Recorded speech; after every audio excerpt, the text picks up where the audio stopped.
do this so that I don't know if any of you want to jump off now, but now's your chance to get off if you don't want to be recorded. Get out while you can. And now, welcoming everybody that's coming in right now into the webinar. I'm going to start the process that's going to take us out to Facebook Live as well. So bear with me for 1 second while I do that, because I go to a different screen. So if my face starts to look funny, that's why. Let's see, there's that. And we should be all set now.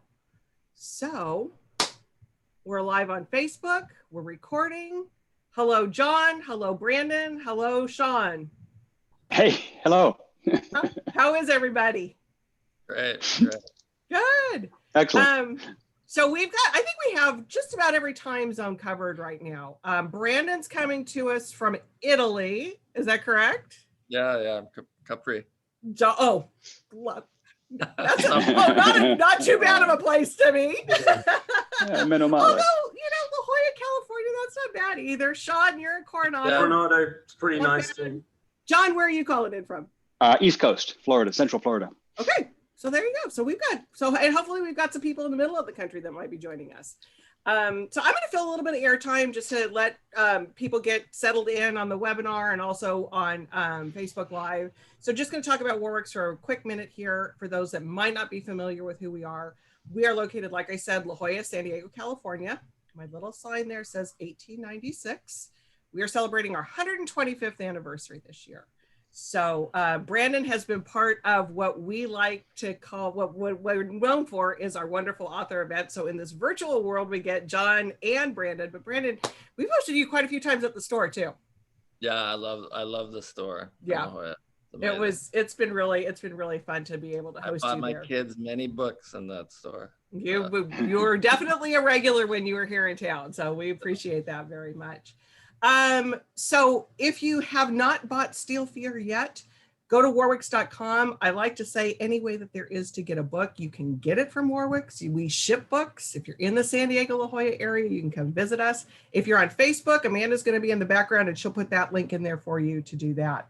Brandon and John are going to talk for about 30-ish. Well, Brandon, John, and I are going to talk for about 30-ish minutes. But if you have questions, there's a little Q&A button at the bottom here. Go ahead and pop those in, or put them in the Facebook comments, and Amanda will feed those to me. One of our great things too, though, in San Diego, and we've had a partnership, when Sean was with the library up in La Jolla, we started a partnership with him years and years ago, and he moved down to the Coronado Library. And we had this great partnership going on with luncheons and all kinds of fun things. And then something called COVID happened. So we had to shut down all of our partnership, but we've started back up virtually. So Sean, tell us real quick what's going on at the Coronado Library. Well, thanks. Well, first of all, we're really excited about this book here. Coronado is where the SEALs are based. We have an aircraft carrier base here, so this ticks all the boxes for us. It's very interesting. And, this library's been around for 130 years, so we're a little bit longer than Warwick's, but not too much. And, beautiful coastal town, lots of events, all online. And we're looking forward to doing more author events with you, Julie, coming up. In fact, on Saturday, the 31st, we've got the San Diego Writers Festival, which Warwick's and the Coronado Library partner on. And that's going to be a big event. We had James Patterson last Saturday. We've got, Lee Child. I was just going to say, Lee Child gave this book a great blurb, blurb. And so he is going to be there at the festival too. Yeah, so lots going on. Check us out online, and we're looking forward to this talk today. Excellent. And you guys are open, right? People can come in and browse? We're open normal hours, just like before. We're doing in-person events now as well as online events. But I think as we go forward, we'll be doing in-person and online hereafter. It's not same with us. 50 people in the room is over. Yeah, exactly. Awesome. All right. Sean, thank you. And so we'll see you. All right. Yeah, thanks again. And for those of you that might have been expecting to see George Galderisi today, as they like to say in the military, we've had a situation. So it's me who's going to be conducting this interview. And Brandon, you and I've known each other forever. John, we met yesterday. I think we're going to have a great time, and we're going to talk. I've got so many questions about the book. But before we get started, let me do my official duty, which is to introduce both of you. Brandon Webb is a combat decorated Navy SEAL sniper turned entrepreneur who has built 2 brands into an 8-figure business and a best-selling author. As a U.S. Navy chief, he was head instructor at the Navy SEAL Sniper School, which produced some of America's most legendary snipers. John David Mann is co-author of more than 30 books, including 4 New York Times bestsellers and 5 national bestsellers. His writing has won multiple awards, including the Living Now Book Awards Evergreen Medal for its contributions to positive global change. Webb and Mann have been writing together for a decade, starting with their New York Times bestselling memoir, The Red Circle. So we're going to start there. And I would like to know how you two have with that fact of 10 years. John, I'll start with you, John, and let you talk about how did you two get to know each other? Yeah, okay. Well, it's a good question because it has a lot to do with how this book started. Because it was there at the beginning, really, even though it's actually over a decade now. So back in 2009, there was this guy named Captain Phillips who was captured by 3 Somali pirates, and everybody remembers what happens. This is before he became Tom Hanks. He was just Captain Phillips. And the whole world watched on CNN while these 3 SEAL snipers took out these 3 pirates, boom, boom, boom, 3 coordinated shots, and went, holy cow, who are these guys? And CNN was doing an interview with a guy who had trained that school that produced those snipers and asking him how the training was like and so forth. And my literary agent at the time turned to her sister, was watching TV with her, and said, I'd like to have that guy as a client. And 3 days later, that guy walked into her office and turned out to be Brandon and said, I need an agent. And he wanted representation for a memoir he wanted to write. And she suggested that he work with me. Which was completely out of character for anything I'd done at that point. She wrote to me and said, I know you don't do this, but there's this guy who's a Navy SEAL sniper, has this memoir. And I said, there's no way I'm not doing that. No way. That's So one of we those things hooked that up. happens at a time. So you guys go back. So when you were doing the memoir, Brandon, what sparked that idea that you wanted to write that memoir? I started dabbling in writing when I was out of the military, and mostly short form fiction for magazines. Mm-hmm. And Marcus Luttrell, who wrote Lone Survivor, was a friend of mine, and he said to me, I remember we had a phone call, and he said, look, you have this crazy, interesting story. You should think about writing a book. And we were among, Marcus, Chris Kyle, and I were among this group of guys that kind of got out mid-career, right? We didn't do 20 years, but and we were in this unique situation where people were very interested in the Navy SEALs. As John knows, when I was trying to get an agent, people were like, Navy SEAL who? And luckily Margaret McBride took a gamble on me in La Jolla. And but that's kind of how I got the idea to write my story. Yeah. Because people, and the funny thing is that what was interesting to me and what I thought other people was my childhood, hippie parents. My dad is Canadian, burning draft cards in Malibu in the 70s. And it's like, how does 2 hippies give birth to this Navy SEAL guy? So that's kind of what nudged me into the book world. And then when I started writing, Margaret said, look, nobody writes their memoir by themselves. Like, they're going to be stuff that you'll find maybe boring to you, but will be very interesting to other people. And then she told me about John, this amazing writer. And so she paired us together, and the rest is kind of history, as I say. Yeah. But, well, because back in that time, like 2009, like you said, John, this was before. Now we all know what was going on and all the stories that were coming up. But 2009 was a little bit before. We all seem to forget that it wasn't always this way. So your stories, like you said, Marcus's story, those all were stories that, we weren't familiar with yet. Yeah, it was just starting to happen. It was just happening. It was just happening at that point. Yeah. So, okay, so we got how you two met. So we got to get into the book. So without any spoilers, because this is a book tour, that's the book. When did the book come out? It just came out. Did it come out last week? Last week. Yeah. So it just came out last week. So we can't really talk spoilers to it, but can you give us what the book is about, John, without any spoilers? Or Brandon, whoever wants to take that one. Yeah, I'll start. We go back and forth. Okay. I've been doing this for a decade. We go back and forth. One of the very first phone conversations we had, and it's funny because we have such different backgrounds in terms of career and our activities. And he's a Navy SEAL sniper. I play the cello, a little different. And but we clicked right away. We have this sort of common set of values around our work ethic and around excellence and around a number of things. Leadership fascinates both of us. And one of our first conversations, he said, "Hey, would you ever be interested in writing a novel and working with me on a novel?" And he said he had this idea, which came from an experience that he had on the ship you see behind me, which is the USS Abraham Lincoln, an aircraft carrier. And I'll let Brandon say more about what that event was. But he had an experience before he was a Navy SEAL, when he was in the Navy as a rescue swimmer and sonar operator on helicopters, on that ship that made him think, this could be a story. So I'll let him tell what those events were. But we had the seed of that idea back in 2009 when we met, and it took us a decade to kind of learn our craft and carve out the time to be able to put in the 2 years of writing to get her done. So over to you, bud. Yeah. So when I was stationed on the Abraham Lincoln, I think in '95 with HS6, which is right in Coronado there, the helicopter squadron. We had just integrated women into the Navy combat environment.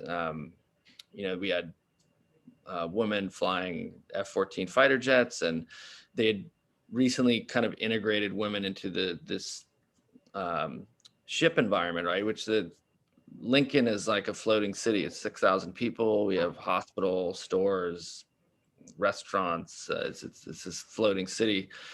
But like anything, this integration happened very fast, and it was just kind of, you cram this women onto the ship, and it's like, okay, where do we birth them? Where do they shower, and how do they fit in with everybody else? And you can't fraternize on the ship. You're not supposed to, which I think the Star Trek rule is probably the way to go, but the Navy exactly. You can't. They weren't quite as developed as the Star Trek.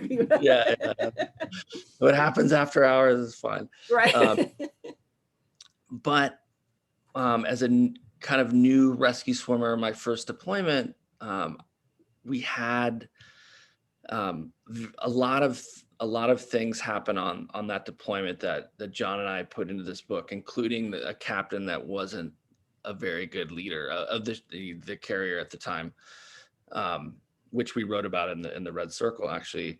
And what happened was we had a sexual predator on the boat. This guy, I assume it was a guy, was assaulting women. He would go into the women's shower area at night, and there's certain areas that are, you just know, like everybody knows each other's shift and where you live and where your work schedule is. This guy would go into the showers, he would kill the lights, and he had assaulted several women. And I remember talking to Mona, one of the pilots in my squadron.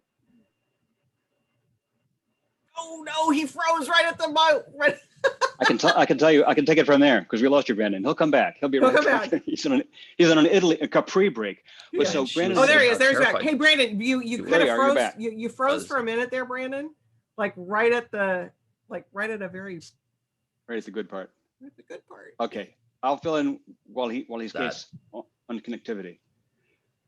So he had this friend, a helicopter pilot named Mona, and those of you who have begun the book, you'll find on page 1, there's a helicopter pilot named Monica, big hint, and she said, it was terrifying. And it was terrifying, not just for the women, but really for everybody on board. I mean, it was creepy. It kind of cast this pall of like a low-level terror. And Brandon at the time thought, what if these were murders?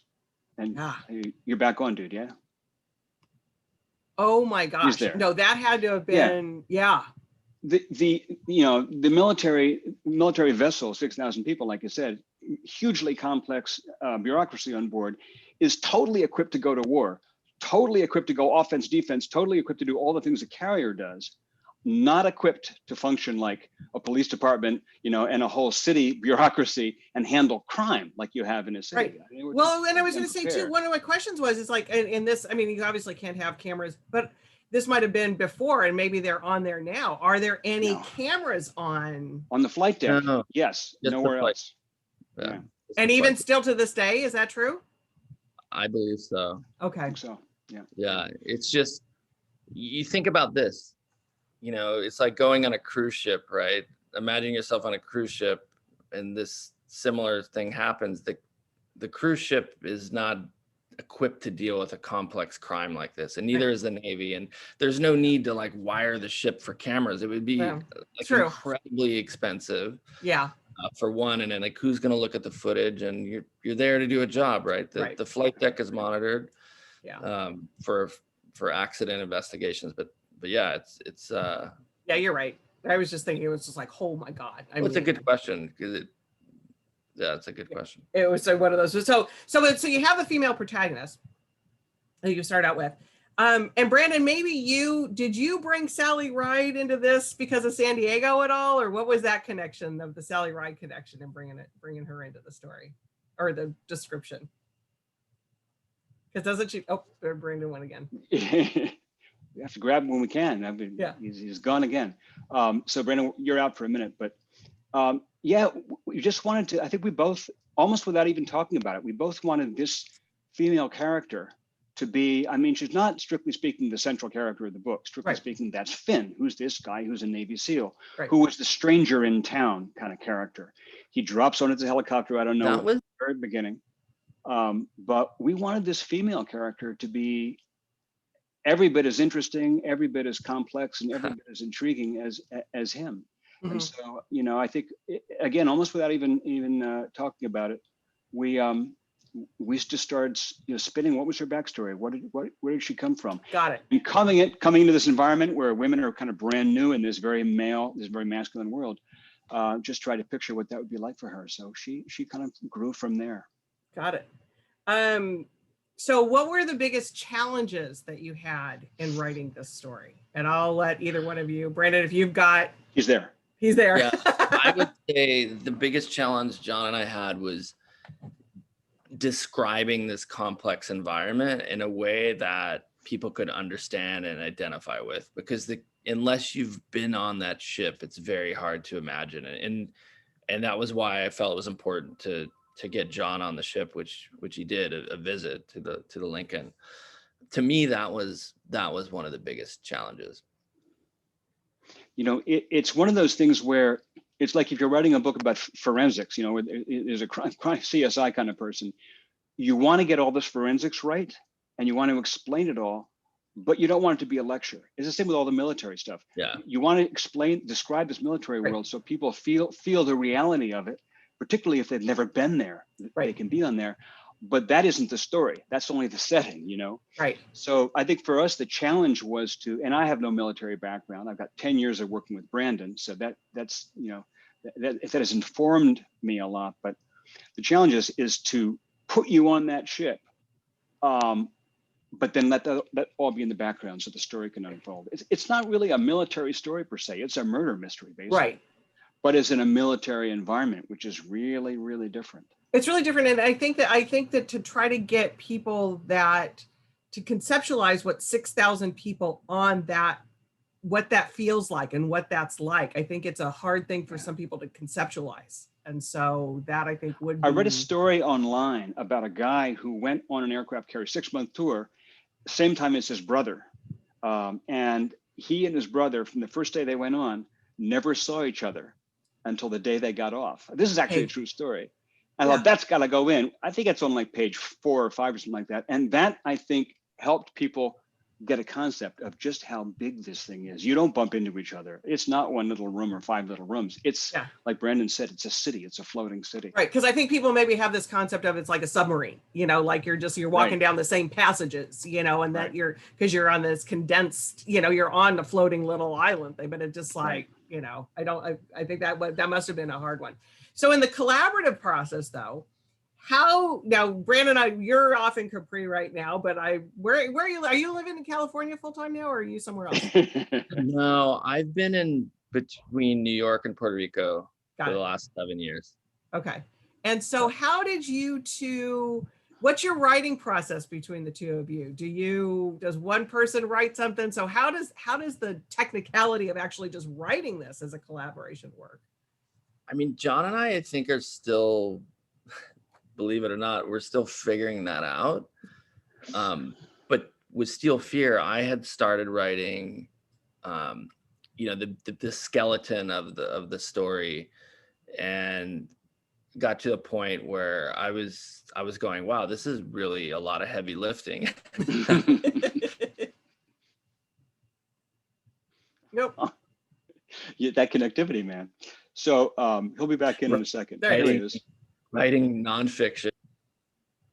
Yeah, so I'd written about 15,000 words, and I said, John, like, let's do this. We've been talking about this. Like, can we just carve out the time and get this done? So I kind of shipped that off to him, and John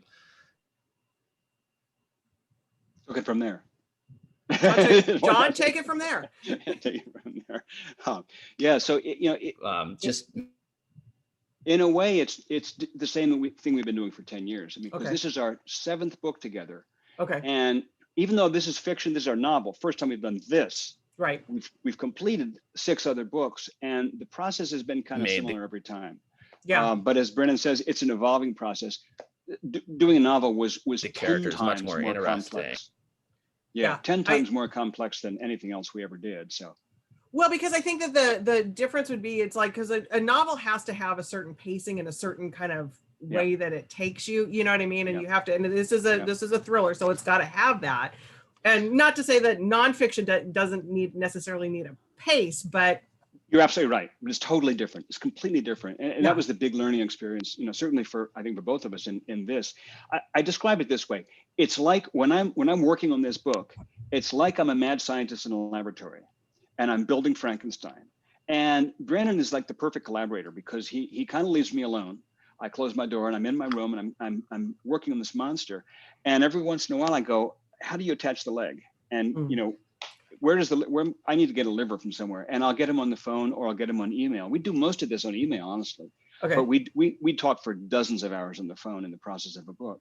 And I'll call up and say, dude, how does a leg attach? He goes, you remind me of something. And he'll tell me 45 minutes of stuff about something that happened to him, or background about how things work in a carry. I'm like, I'm good to go for a week. He just fed me a meal. So all right, perfect. Yeah, so we go back and forth like that, and it's kind of like shooter and spotter, I guess. So you don't share a Google Doc and somebody goes in there and like writes out a whole writes out a whole paragraph. It's like, I don't like that.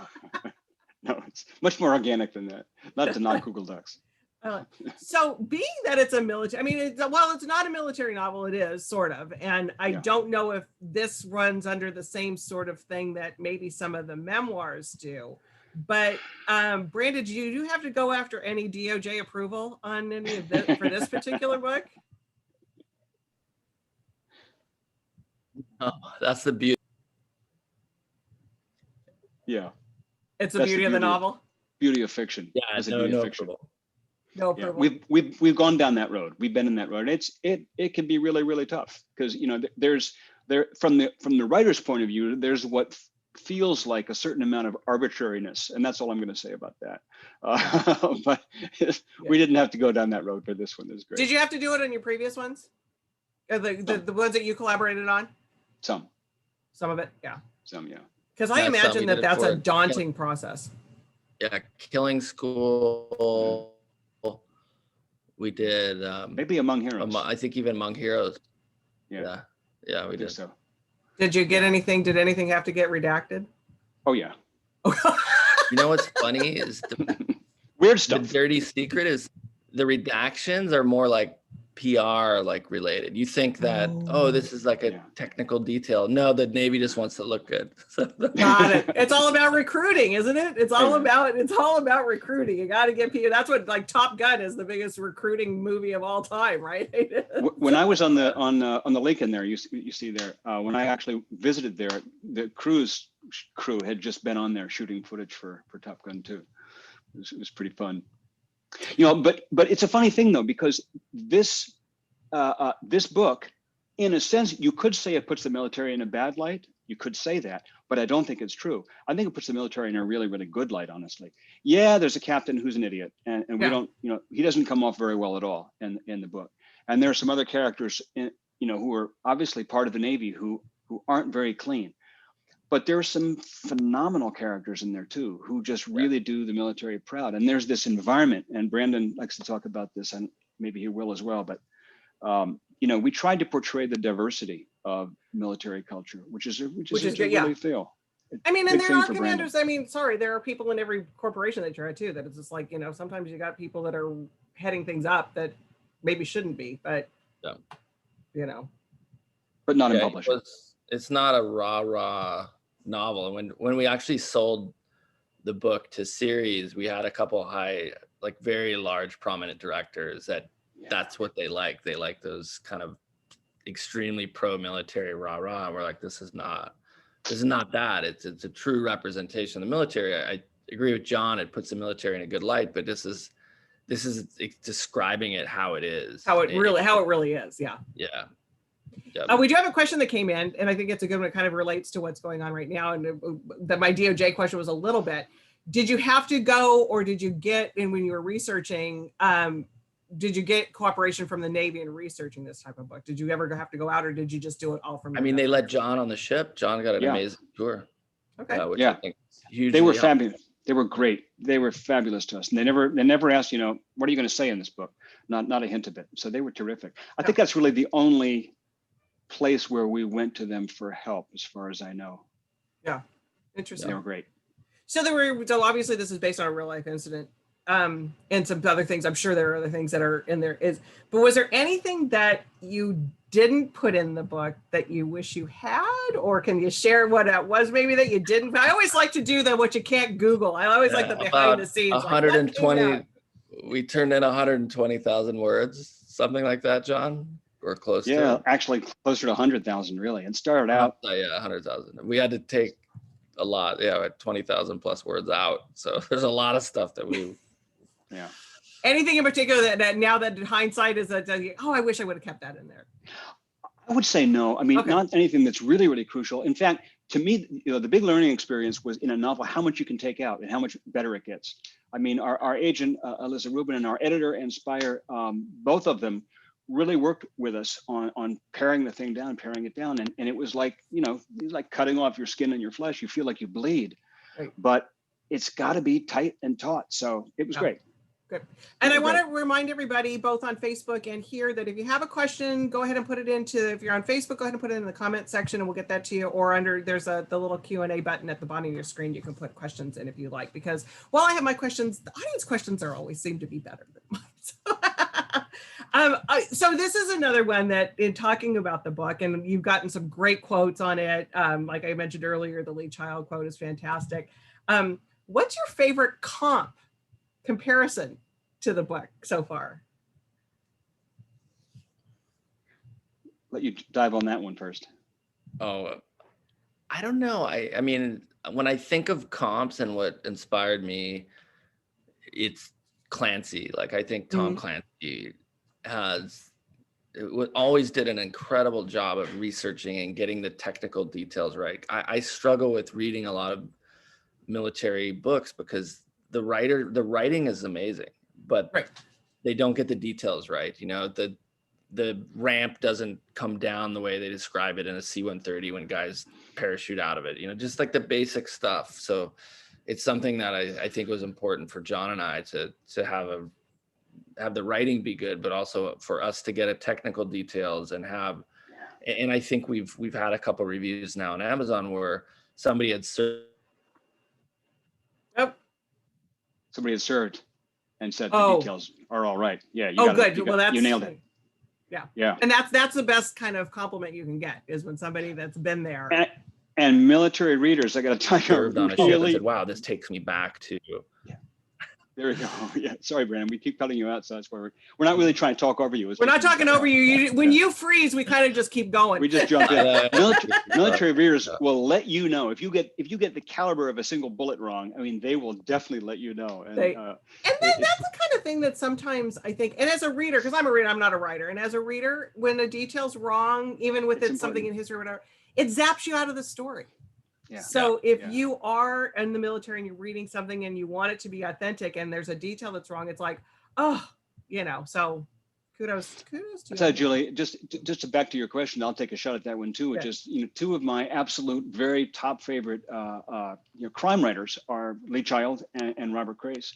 Okay. And the first two big endorsements we got were Lee Child and Bob Crace, and it just completely blew my mind. So we're really, really grateful, and Steve Barry and Brad Thor and all the other guys. Right. The crime community are like the nicest people in the world. Yeah. Oh, they really weird. are. No, they But really it are. is. It's like, but they are absolutely a really. They sit at good- home dreaming up ghoulish, terrible things that happen to very nice people, and they Right. are just wonderful. What about Thomas Harris? Is there any like Silence of the Lambs or Hannibal Lecter comps that are? Don't want to say. Don't want to say. But I was inspired by the Hannibal Lecter. Oh yeah, I love it. Love it. It's such a good creepy guy. I love that. Yeah. Let's talk about the title. Was it always Steel Fear? What kind of prompted that? Was that way back when you first started, or where did that come from? All Brandon. Yeah, it just stuck. It stuck. Yeah. But yeah, it was just like, I remember walking on the flight deck one day, and my friend was like, wow, this is a lot of BBs. Yeah. And it just stuck with me, like the steel, the amount of steel involved in constructing this massive ship. This is always Everything stuck. is steel. There's so much steel. Yeah. You may say many different things about this book, but one thing you can't dispute is if you look at the very first sentence, you'll find the word shiver and the word steel. So, we're fear and steel right from the get-go. I love it. Okay, we got a question coming in from Anne. So what's the inspiration for the character of Finn? Is there any Brandon or John in there? I will say, little, because I'm not Brandon. Yeah, I'll say there's definitely some Brandon in there. Finn, I think the moment the book really kind of started to exist was when we came up with Finn, because we had this scenario that about from the actual real events, but there was no Finn originally in there. And so once Finn was kind of born, the book took off. And Finn is part Brandon, a lot of his experiences in the Southern California coast and his swimming and working on a dive ship. And there's a bunch of Brandon borrowed there. They're really ugly and terrifying and traumatic parts. That's not Brandon. Yeah, John and I both know who that is. But Finn is all John. Like John brought Finn to life. I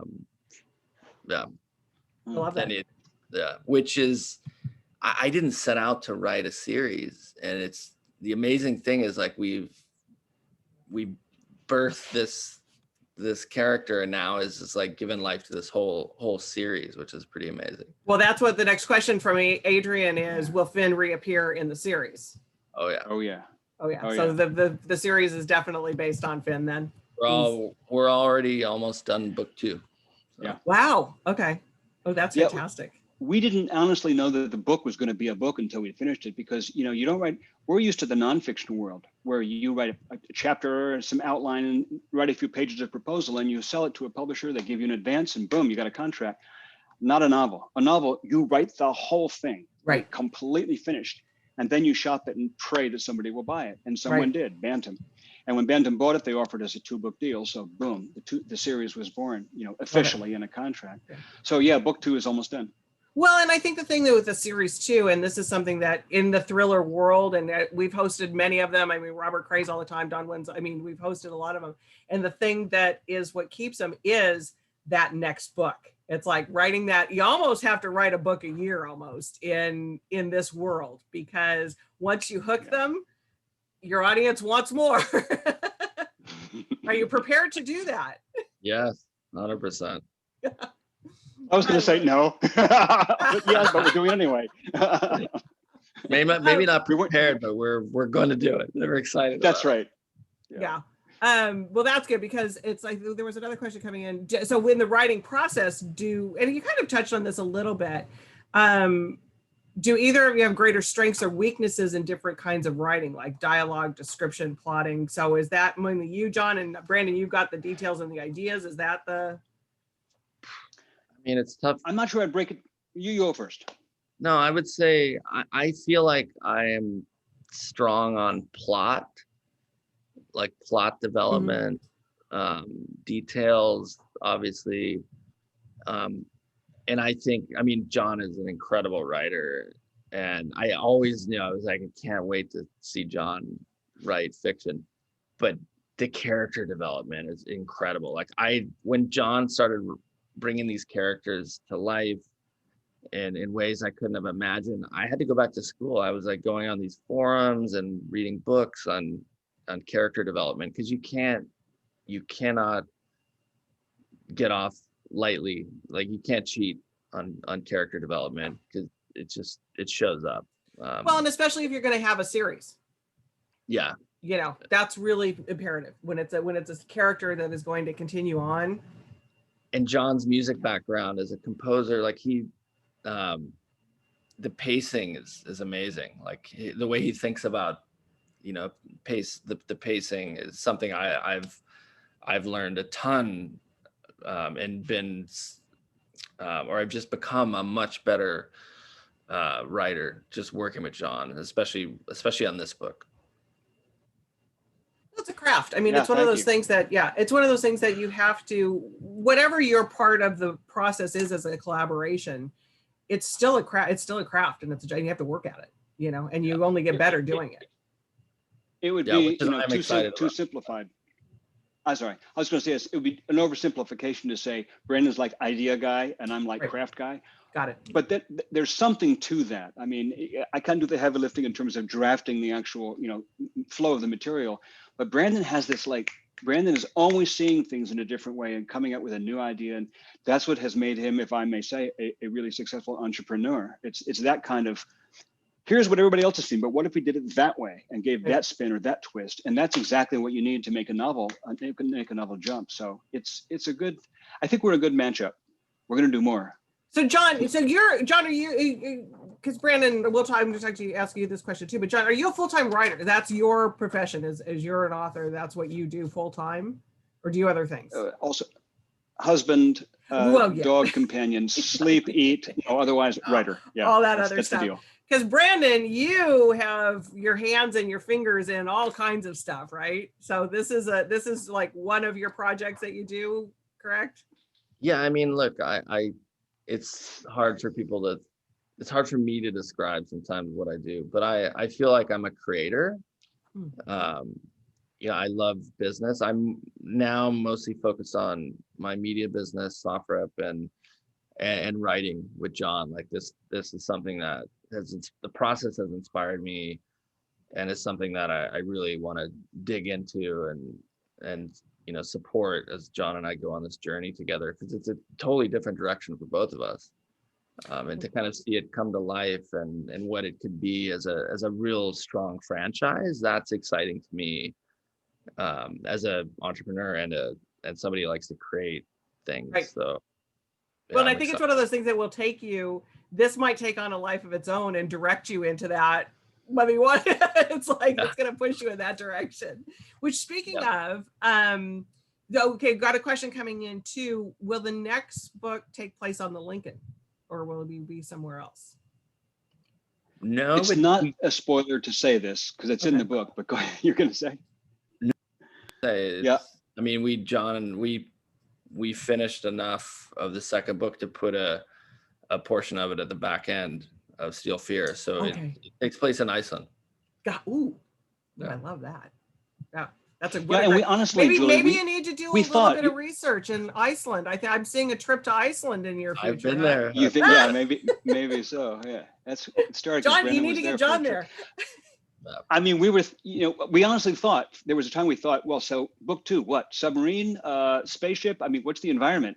But that's kind of linear thinking, like, well, you did a carrier, so now you got to do this kind of boat. And we thought, what's a really strange environment that most people don't know but would be interested in? And Iceland is such a fascinating and weird environment. Super. I mean, Gorgeous that's and yeah. terrifying. And yeah, it's Yeah, like, no, you know, I the immediately northernmost went to capital city in the like, world. yeah, there's a really good book Yeah, so called that's Burial it. Rites that takes place in Iceland in like 1836 about Yeah. the woman that, Yeah. and so it's a fascinating environment. Oh, that's a Yeah, great yeah. place to set a thriller. We're all over it. Yeah, That's book I 2, man. love Book 2 is that. all in Iceland. I love that. So We won't okay, tell you where book 3 is. I love it. I have a feeling maybe you don't know. Never mind. Do you I know have where an it's idea. at? I have a little idea. We have an idea. So speaking of like creative things in the whole bit, and I know it's completely different, but are there any is there any talk on movies for this or anything? Have you had any nibblings? No, we in that? sold the series to Peacock, which is NBC Universal. Wow. And Streaming TV. yeah, have an amazing producing partner in Ben Smith, who produced the Jason Bourne movies. So yeah, no, it was a multi-bid process, but yeah, we're excited to work with Peacock. We think we're going to make a really good series. Yeah, that was yeah, a the Bourne fascinating series. process. That was a Well, yeah. fascinating process too, because some people wanted to make it into a feature film. Some people wanted to do it as TV. You know, and it was pretty fascinating. But we're really happy with who we ended up with. He's got a head writer who's phenomenal, and Yeah. you know, it's cool. Yeah, that's terrific, because that's the thing with movies is that versus the series is you can really get into that character development. You can really get You know into what that. they said? What Ben said, interestingly, he said, you know, the reason I don't think this should be a feature film, the reason I think this should be a streaming TV series, a limited TV series, is you want to stretch out so you have enough room, because you've got all these different characters. You've got Finn, you've got Monica, you've got Scott, you've got Jackson, you've got, I won't give all the characters, but you want time for each of them to kind of stretch out and tell their own story. And you couldn't do that in a 2-hour feature film. And I thought that was such a cool thing that he had that perspective on the book, because that would be, I hadn't thought of it that way, but that's, you know, it would be my druthers too. So we're pretty excited about that. Yeah, because in the movies, it's just like they're going to pick, you got 2 hours to tell this whole thing. And so you've got a novel that could be a 8-hour feature film, you know. Yeah. Really so much.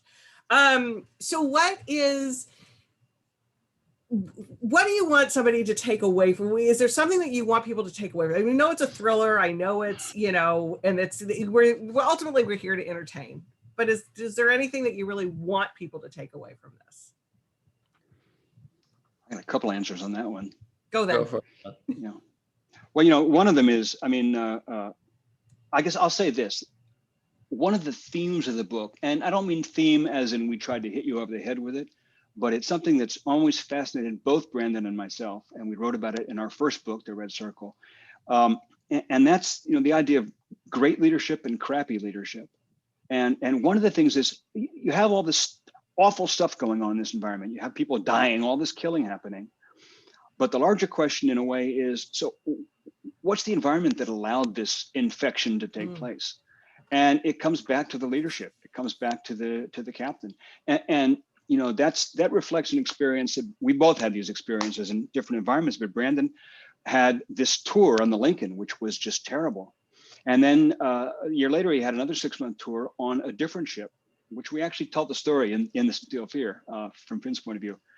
And that was complete night and day, totally different experience. On the first deployment, everybody was miserable. The place was kind of a mess. People got sick. Brandon almost got killed in a near fatal helicopter crash, which we borrowed for our story as well.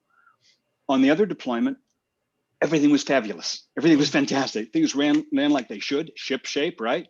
People were happy. It was really successful. And the difference was the captain. And so I guess one thing I'd like people to really get from the book is the fact that leadership really has an enormous influence on every aspect that it touches. You know, it filters out everywhere, and it's so important. Yeah, and I think that there's something to leaders. There's something innate in that. I don't think you can really. Well, I think you can learn to be a leader. I think there's something has to come from naturally too. And I think maybe the bad ones don't just have that natural thing. I don't know. Yeah, and I would say I would want people to go, oh shit, like we have a new kids on the block. I like it. I like it. Well, Brandon, I know it's late where you're at, and so we are not going to take up any more of your time. It was wonderful seeing you again. I hope that your travels bring you back to San Diego and back to Warwick's at some point. Yeah, I love Warwick's. John, same for you. Hopefully at some point, maybe when we're out of this, doing live events, and next year when the new book comes out, maybe we'll have to have you both come into the store. I think that would be great because we've always packed the store for you, Brandon, every time we had you. So love to. It was always great. Do you guys have a combined website for the book? Yeah, steelfear.com. Perfect. And so that people can keep up on like when the next installments are coming and that kind of thing. Yeah, that'll probably morph eventually into a Webb and Mann website, but it'll be really clear when it does. Right now it's steelfear.com, and basically everything that we've got going on for that is there. Okay, excellent. Well, it's been a pleasure having both of you. I want to thank Random House for allowing us to do this. And John, it was great meeting you. And like I said, Brandon, always nice to see you. So when I turn this off, we don't go back into a green room. We actually vaporize and go back into our real world. So thank you, everybody. Again, the book is available at Warwick's, warwicks.com. You can easily type in Steel Fear and order that. Or if you're on Facebook, it is in that chat. So thanks, everybody. Thank you so much, Julie. Bye.